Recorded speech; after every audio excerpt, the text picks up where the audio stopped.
chicos, ¿qué tal? Bueno, vamos a continuar con nuestras clases y ahora vamos a ver el resumen de genética asociado a la fisiología de la altura, ¿correcto? Este es un capítulo muy importante porque nos va a dar luces de cómo es el proceso que ocurre en la aclimatación y sobre todo en la adaptación de pobladores que por generaciones viven en altura, ¿ya?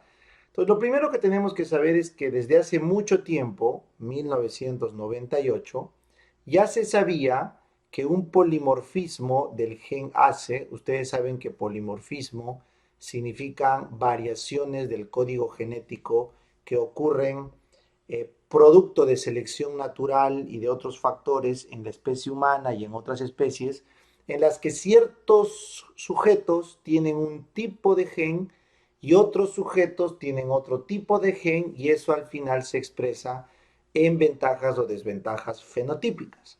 Por ejemplo, un polimorfismo puede ser el tipo RR, RX y XX. Ahí tienes tres variantes para la expresión de un gen y eso se puede ver o se evidencia que tiene ciertos cambios en la performance de algunos atletas. Eso vamos a ver ahorita.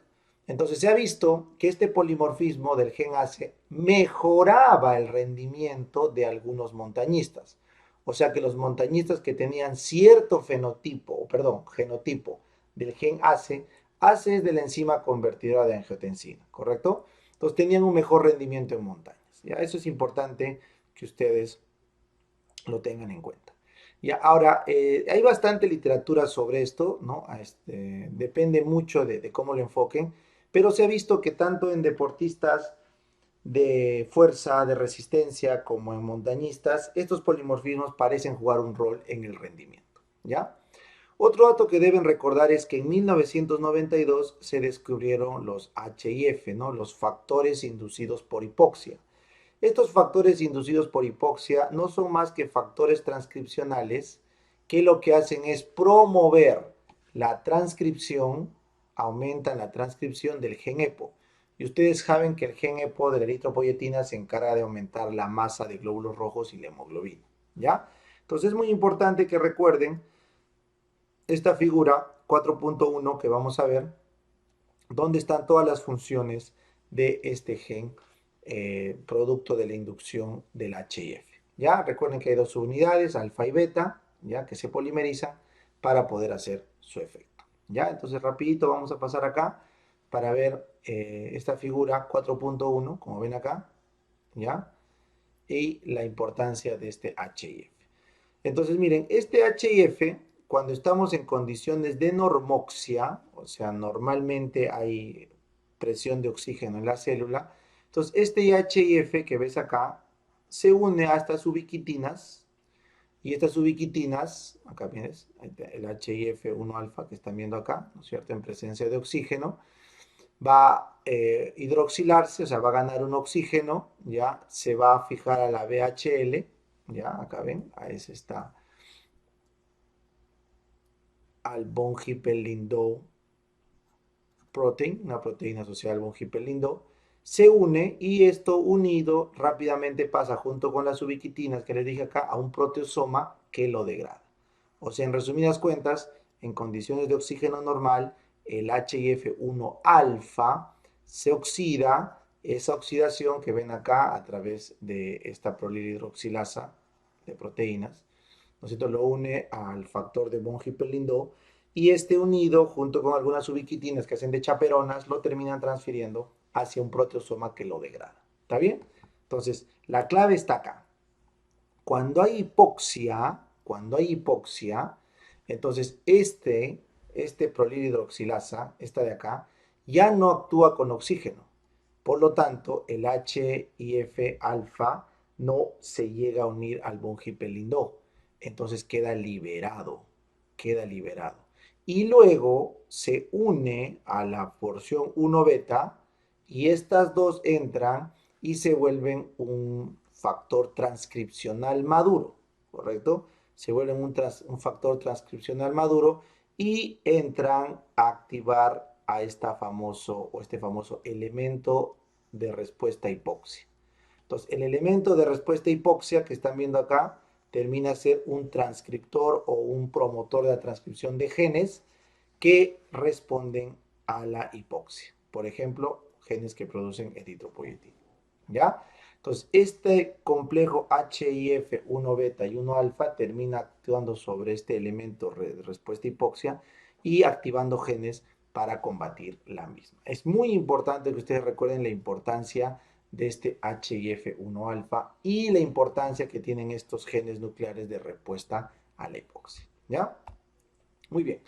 Entonces, volviendo a nuestro resumen anterior, correcto, de los genes, lo que ustedes tienen que saber es que el alelo I, correcto, el alelo I y el alelo D, correcto, del gen AC, se asocian a mejores rendimientos físicos en atletas, ¿correcto?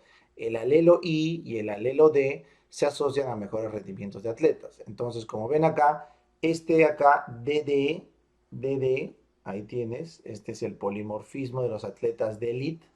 Estos son los atletas de élite, ¿no es cierto? Tanto en el gen ACE como el gen de lactina N3, vamos a hablar del gen ACE.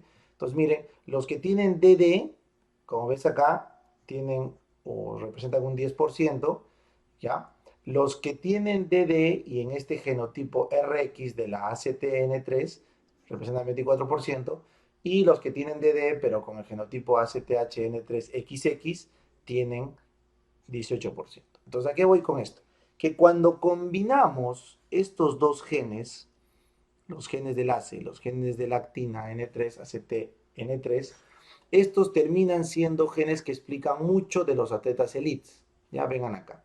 Entonces, en este caso del ACTN3, que también está relacionado a la actividad lactina, miren, los que tienen el alelo R, correcto, que es el genotipo, perdón, acá está. Los que tienen el alelo R, correcto, tienen un aumento de respuesta a la resistencia, correcto. Miren acá, tienen una reducción del daño muscular post ejercicio. Y finalmente, reducción de riesgo de injuria por ejercicio físico, los que tienen el alelo R, ¿correcto? Entonces miren, los que tienen RR o al menos RX, o sea, tienen al menos un R, están presentes, súmale 24 más 8, están presentes en más o menos 32% de los atletas de élite. O sea, tiene que ver la presencia de este alelo R y además, si ustedes se dan cuenta, es mayor los que tienen este alelo D, ¿correcto? Acá negrito, y los que tienen el ID, plomito, este de acá, representan el otro bloque, porque el alelo I se asocia a mejor uso de oxígeno y el alelo D a mejora de fuerza tras entrenamiento.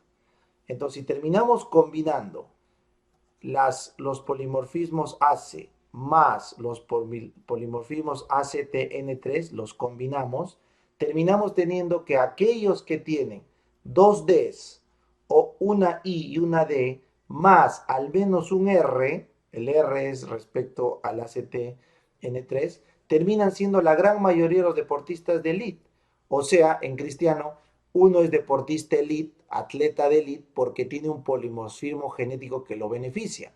¿Cuál es ese? El tener alelo I, alelo D en el gen ACE y tener el alelo R en el gen ACTN3. Porque aquellos que tienen el genotipo XX no tienen buena respuesta al ejercicio, ni a el daño post ejercicio, ni al riesgo de injuria. ¿Correcto? Entonces no les va tan bien. Y los que no tienen el alelo D, solamente tienen el II, como ves acá, les va, son menor cantidad porque obviamente no llegan a ser atletas de élite. Así que la conclusión de esta diapositiva es que ustedes sepan que existe clara evidencia de que el gen ACE y el gen ACTN3 y sus polimorfismos intervienen en el rendimiento de los deportistas de élite. Y por ende se cree que también van a tener implicancia en los montañistas, ¿ya? En los montañistas. Bueno, y para concluir esta diapositiva, noten acá, lo voy a hacer con verde, que recién en el 2010 se estudió y se conoció la diferencia genética entre los tibetanos y los chinos de la dinastía Han o de la etnia Han. En cristiano, los tibetanos son los chinos que viven miles de años en las montañas y la etnia Han son los chinos de la parte plana, ¿ya? Asimismo, monje en el estudio de el hombre andino en la sierra de Sudamérica, describe al hombre andino como biológicamente diferente al de los valles. Obviamente monje no tenía acceso al estudio de genotipificación, pero sí sabía que biológicamente eran diferentes. Así que se sabe que existen diferencias genéticas entre chinos y tibetanos, sí. Y se describió también lo mismo entre gente andina y la costa, también. Entonces, con estas dos premisas podemos partir de que existe una probabilidad de que el polimorfismo genético tenga que ver con el uso, consumo y manejo de oxígeno y rendimiento físico y que eso explique diferencias en personas que viven en la altura y las que no. ¿Correcto? Muy bien. Entonces, con esa conclusión nos venimos acá a la figura 4.2. Ya es muy importante esta figura. ¿Ya? Vamos a resaltarla con color rojo, ¿ya? Vamos a escribir o entender las funciones del HIF1 alfa, ¿ya? Los genes que regulan. Entonces yo les había explicado, cuando tenemos HIF1 alfa en presencia de oxígeno, la prolilhidroxilasa activaba el factor de von Hippel-Lindau, se unían a las ubiquitinas, llevaban a un proteosoma y lo degradaban y punto, ahí queda. Pero, si no tenemos oxígeno, en ausencia de oxígeno, vamos a poner esto acá porque es importante, en ausencia de oxígeno, este HIF1 alfa se une al HIF1 beta que está también ahí en la célula, se juntan los dos y van a dónde? Van hacia los genes de respuesta a hipoxia, ¿no? Al elemento de respuesta a hipoxia. Entonces, lo primerito que deben hacer es que saben que induce la producción de genes de la eritropoyetina y eso aumenta la eritropoiesis, ¿ya? Lo segundo que tienen que saber es que induce el gen de la tirosina hidroxilasa. Y este gen de la tirosina hidroxilasa es importante para producir dopamina y norepinefrina. Recuerden que la tirosina es el precursor de estos dos neurotransmisores. En tanto aumentan, sobre todo en los quimiorreceptores del cuerpo carotídeo, y eso explica por qué empezamos a ventilar más cuando nos falta oxígeno, ¿correcto? En la adaptación de la altura. Muy bien, finalmente se ha visto que hay una inducción de genes glicolíticos para activar el mecanismo anaeróbico, porque obviamente al haber poco oxígeno el mecanismo aeróbico se va a alterar. Entonces el HIF también aumenta la glicólisis anaerobia. Luego ya con el paso del tiempo, voy a cambiar de color, con el paso del tiempo se activan genes mitocondriales para un mejor uso de la energía en la célula y se activan los genes inductores de crecimiento vascular endotelial para la angiogénesis. ¿Ya? Esto es importante. Finalmente, se ha visto, y es muy importante que recuerden esto, que este HIF1 alfa induce, correcto, el inhibidor de los genes de óxido nítrico, ¿ya? Y esto permite que los canales de calcio inhiban y haya vasodilatación. Entonces, se ha visto que el HIF1 alfa tiene que ver con la producción de óxido nítrico, correcto, sintetasa y los genes que responden a esto para alterar o introducirse en el mecanismo de respuesta de vasodilatación frente a la hipoxia, ¿correcto? Entonces, todo esto que están viendo acá son las funciones que hace el HIF ante la situación de hipoxia y lo que busca es responder a la misma. Entonces, el HIF1 alfa aumenta el uso de energía, lo mejora, aumenta la vía glicolítica anaerobia, aumenta la angiogénesis porque necesitamos más vasos, vasodilata para poder tener mayor acceso a sangre, produce más volumen de hemoglobina y glóbulos rojos y aumenta los neurotransmisores del estrés para respirar más rápido. Todo eso de la mano de quién? Del HIF1 alfa beta, ¿ya? Entonces vamos a leer un poco lo que nos dice el libro. El libro dice que muchos años después, esto es importante que apunte, muchos años después del HIF1 alfa, que es ubicuo, que está en todas las células, recién se descubre el HIF2 alfa, que está menos expresado y básicamente se encuentra concentrado en las células que van a tener marcada respuesta a la hipoxia, ¿ya? Es más, se describió una famosa policitemia congénica de Chuvash en un poblado de Rusia por alteración del HIF1 alfa. Era un HIF1 alfa que no se degradaba en el proteosoma. Entonces, como no se degradaba, producía un montón de eritropoyetina y hacía una policitemia congénita. Con eso quedó demostrado la importancia del HI1F alfa en la producción de glóbulos rojos. Luego ya les expliqué que cambia el mecanismo oxidativo a glucolítico anaeróbico, lo que hemos visto acá. Juega un rol muy importante en la hipertensión pulmonar por hipoxia, no se olviden, porque básicamente el HIF lo que hace es inducir la vasodilatación en las zonas periféricas, pero promueve la vasoconstricción en el pulmón, por eso es un rol importante en la hipertensión pulmonar de hipoxia. ¿Ya? Acá hay un dato crucial, miren, miren muchachos, ¿ah? La hipoxia intermitente aumenta radicalmente el HIF1 alfa, pero baja el 2 alfa. O sea, que no puedes activar la función completa. Eso quiere decir que cuando uno se expone intermitentemente a la hipoxia, puede adaptarse mejor porque, o mejor dicho, puede tener una respuesta genética diferente de adaptación porque se aumenta el H1F alfa, pero baja el 2 alfa. Entonces ahí hay algo que los científicos ven como un posible mecanismo de adaptación. ¿Ya?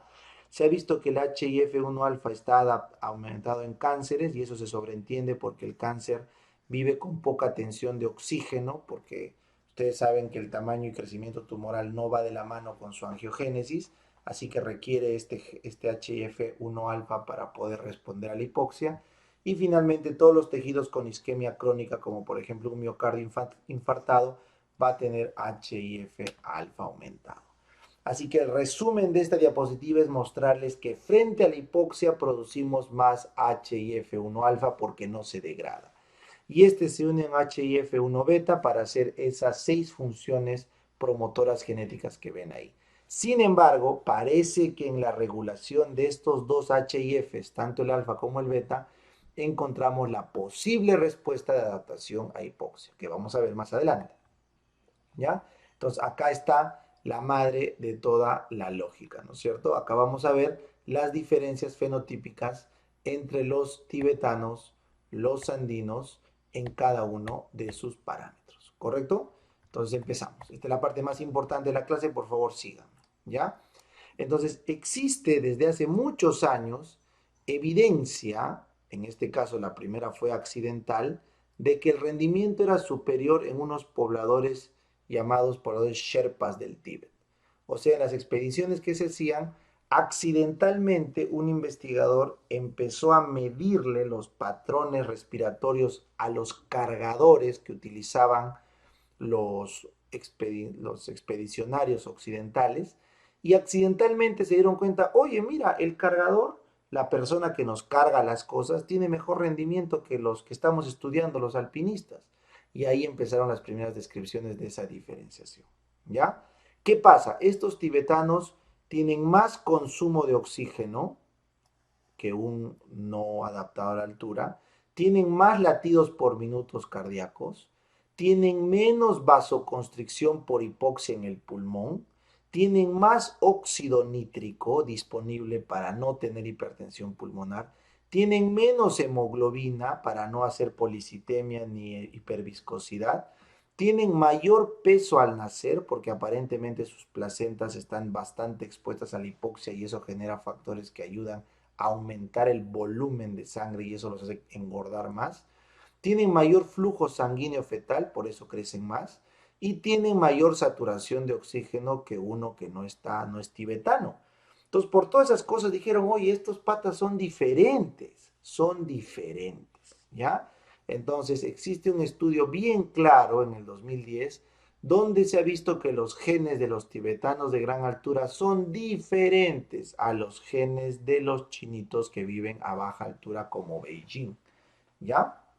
Entonces, el 2010, ahí les pongo, hubieron 7 publicaciones de variaciones genéticas en tibetanos. Estudiaron algo de 25.000 genes y se vieron básicamente 8 grandes variantes, casi todas en el cromosoma 2, y acá está la pregunta de examen, todas cerca del gen EPAS1. El gen EPAS1 codifica la HIF2 alfa, ¿correcto? Y ahí es donde está el truco, ¿ya?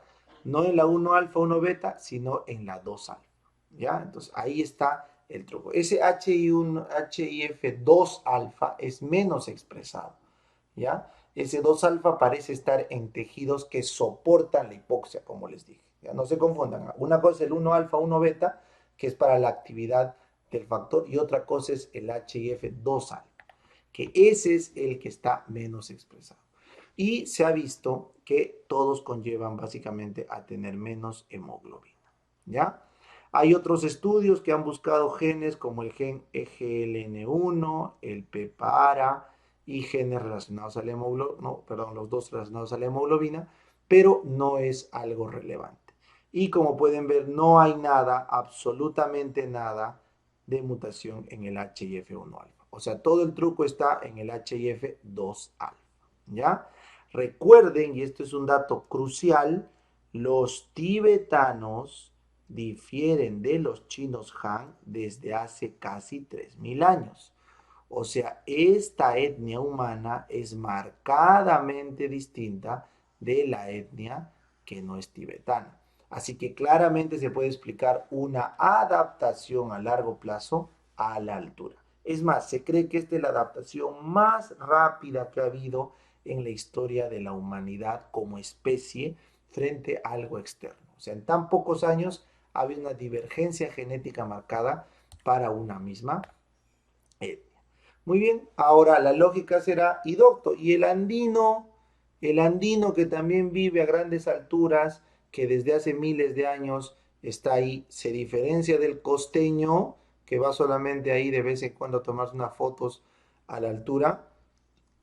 Bueno, ahí sí la historia es un poco distinta. Primero que nada, hay pocos estudios de genes en andinos. Y los pocos que hay no encuentran diferencias, pues parece que estamos ya bastante mezclados con los genes de los españoles producto de la conquista, ¿ya? Solo hay un pequeño estudio que muestra una diferencia en quechuas o aymaras en el gen EGLN1, pero no es nada relevante. Sin embargo, antes de dar por sentado este tema, sí hay evidencia importante de carga familiar genética para enfermedades de altura, como el mal agudo de montaña, el edema pulmonar de altura, el edema cerebral de altura, la hipertensión pulmonar de altura y el mal de altura crónico o enfermedad de Monge. Todos esos sí tienen un componente genético importante, familiar, al menos descrito. Ahora faltaría estudiar la parte genotípica, ¿no? Muy bien, entonces, llevado a eso, ahora viene la pregunta que queremos hacernos, ¿correcto? ¿Hay diferencia, al menos fenotípica, entre el andino y el tibetano? Esa es la pregunta que quiero hacerles y con eso vamos a concluir la clase. Esta es la parte más importante, ¿eh? Hay diferencia fenotípica entre el andino y el tibetano, entonces vamos a hacer un versus entre el tibetano y el andino, ¿correcto? Entonces empezamos. Miren acá. Se ha visto que existe un menor volumen de ventilación en reposo en los aymaras que los tibetanos. Miren la figura 4.3 acá. La figura 4.3 en los tibetanos, miren, acá abajo tienes los años, o sea, desde niños hasta los ancianitos, y acá arriba tenemos la ventilación en reposo, ¿correcto? La ventilación en reposo. Litros por minuto. Entonces, ustedes saben que normalmente por minuto tenemos 6 litros por minuto, ¿no? Una persona en la costa. Pero obviamente, cuando estamos en altura hay que ventilar más. Entonces, miren cómo existe una mayor, ojo, las bolitas, ¿ya? La comparación entre tibetanos aymaras, los masculinos son las bolitas llenas y los femeninos son las bolitas abiertas. Entonces, como te das cuenta, a lo largo de toda la edad existe un marcado incremento, miren la cantidad de bolitas que hay acá arriba, incremento de la ventilación en general, y estamos básicamente concentrando la data en esta franja, pues, ¿no? En esta franja de ventilación. Estás casi por 22.5 litros por minuto, bastante. En cambio, nota cómo los aymaras, constantemente ninguno pasa de 22,5 en promedio. ¿Ven? O sea, ¿qué quiere decir, profe? Que los tibetanos ventilan más, meten más oxígeno. ¿Ya? Muy bien. Otro dato, hay una menor respuesta ventilatoria a la hipoxia en aymaras que en tibetanos. Mira la figura 4.4. Igual, acá tenemos en edades, tenemos los tibetanos arriba, los aymaras abajo, y acá tenemos HBR, es la respuesta ventilatoria a hipoxia. Hypoxic Ventilatory Response, o sea, ¿cuánto responden a la hipoxia? Entonces, ¿cuántos litros aumenta por minuto por saturación que disminuye? Entonces, si te das cuenta, la respuesta ventilatoria en los aymaras oscila en una franja de 0.3 a más o menos 1. Acá oscila, acá, su respuesta. En cambio, los tibetanos tienen una franja de respuesta mayor. En cristiano, un tibetano te responde mejor a la hipoxia metiéndote más volumen que un aymara. ¿Ya? Muy bien. Y eso tú dirás, y doctor, ¿por qué? O sea, ¿cómo hace el tibetano para respirar más? O sea, ¿cómo lo hace si eso no es consciente? Bueno, aparentemente ese gen EPAS1 que dijimos que estaba mutado del HIF2 alfa, ¿correcto? Parece que interviene en los genes de los quimiorreceptores. ¿Se acuerdan esos de tirosina e hidroxilasa? Estos de acá, ¿se acuerdan? Estos genes de tirosina e hidroxilasa. Bueno, pues parece que también ahí entran los HIF2 alfa y ahí tienes una primera explicación de por qué el tibetano respira más, ventila más. Ahora mira acá, se ha visto que hay menor saturación de oxígeno a mayor altura por entre 3.000 a 4.000 metros sobre el nivel del mar en tibetanos, figura 4.5. Y hay una menor hemoglobina a mayor altura en tibetanos, figura 4.6. Entonces es importante. Mire, la saturación arterial de oxígeno, correcto, contra la altura para tibetanos, las bolitas redondas llenas, contra los andinos y los europeos, que son las bolitas blancas o abiertas, los andinos, y los europeos, voy a poner con otro color para no confundir, los europeos, los triangulitos. Entonces, mira, vamos a hacer un ejemplo acá.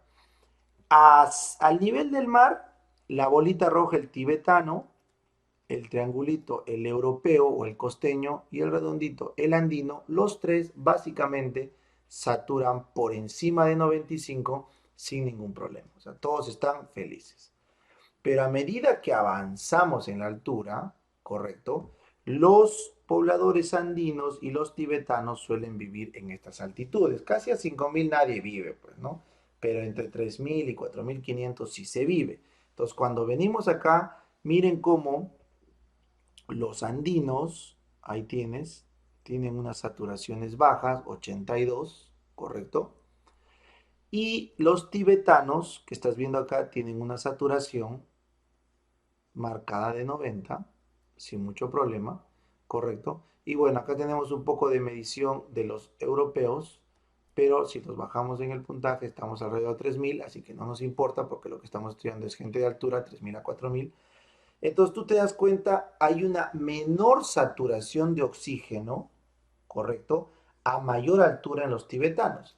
Entonces mira, el tibetano a 3.000, vamos a ponerle acá 90, y vamos bajando el tibetano a 4.000, acá ya va en 88, correcto. Y finalmente el tibetano en 5.000 va en 84. O sea, a medida que avanza la altura, baja la saturación en el tibetano, ¿ya? Lo cual está bien, no hay ningún problema, es lógico. En el andino pasa algo similar. A medida que avanza la altura, baja la saturación. Sin embargo, miren, el andino, que es la bolita blanca que ven acá, tiene saturaciones más altas que el tibetano. Más altas. ¿Correcto?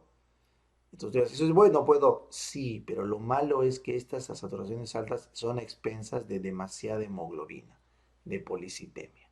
Eso es lo que quiero que recuerden. ¿Ya? Eso es lo que quiero que recuerden. ¿Ya? Y a medida que va subiendo la altura, mira cómo va subiendo la altura, no está pudiendo compensar el andino. O sea, el andino a medida que sube la altura tiene saturaciones más bajas porque parece ser que sus mecanismos de adaptación de ventilación, circulación y hemoglobina no le alcanzan para adaptarse tan bien, mientras que el tibetano sigue manteniendo tasas superiores comparativas. ¿Y dónde parece que está el truco? Acá, en la hemoglobina. Miren, la hemoglobina concentrada en los tibetanos, bolita cerrada, contra los andinos, perdón, contra los andinos, bolita abierta, y contra los europeos, vamos a hacer con azulito, triangulito. ¿Ya? Entonces mira, nos volvemos a ubicar acá, en la franja de los 3000 a 4000, acá la franja que nos importa, y mira la concentración de hemoglobina en gramos por decilitro, alrededor de 15 para los tibetanos, sin ningún problema, y para estas alturas ya tenemos casos elevadísimos, cercanos a 18 para los europeos, y tienes valores elevadísimos, cercanos a 19 para los andinos. Correcto, claramente se ve más bolas blancas arriba que acá. ¿Eso qué quiere decir? Que el tibetano tiene menos hemoglobina.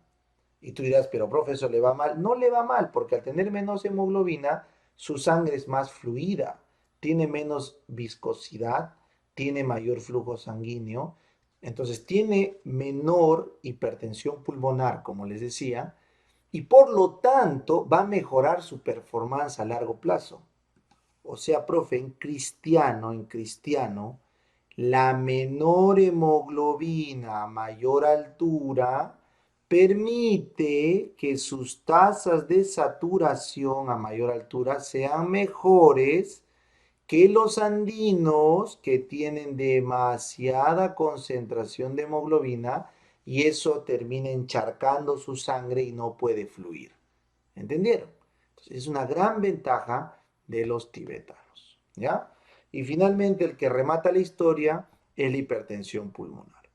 Como ven acá, hay menor hipertensión pulmonar inducido por la hipoxia en los tibetanos que en los andinos europeos.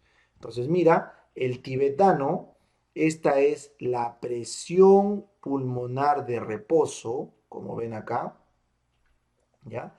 Entonces, los cambios en la presión media pulmonar de reposo durante la hipoxia de 5 tibetanos con gente de Sudamérica y Norteamérica en grandes alturas.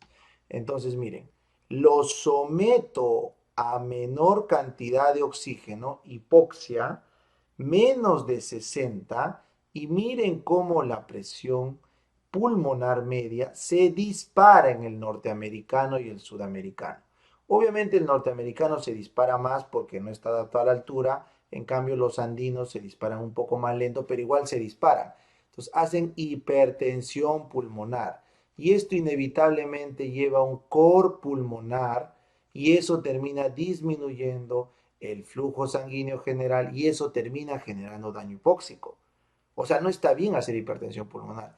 En cambio, los tibetanos, como lo ves acá, la pasan re happy, pueden estar con la hipoxia de la vida, pero sus pulmones no están reventando en presión. ¿Por qué? Porque tienen bastante óxido nítrico, porque nuevamente el HIF2 alfa tiene que ver con los genes que regulan el óxido nítrico en respuesta a la hipertensión pulmonar. Entonces, tienen menos hipertensión pulmonar, menos riesgo de cor pulmonar, un corazón más funcionando o mejor funcionante hace que haya mejor flujo sanguíneo y les va muy bien a los tibetanos. ¿Aprendieron?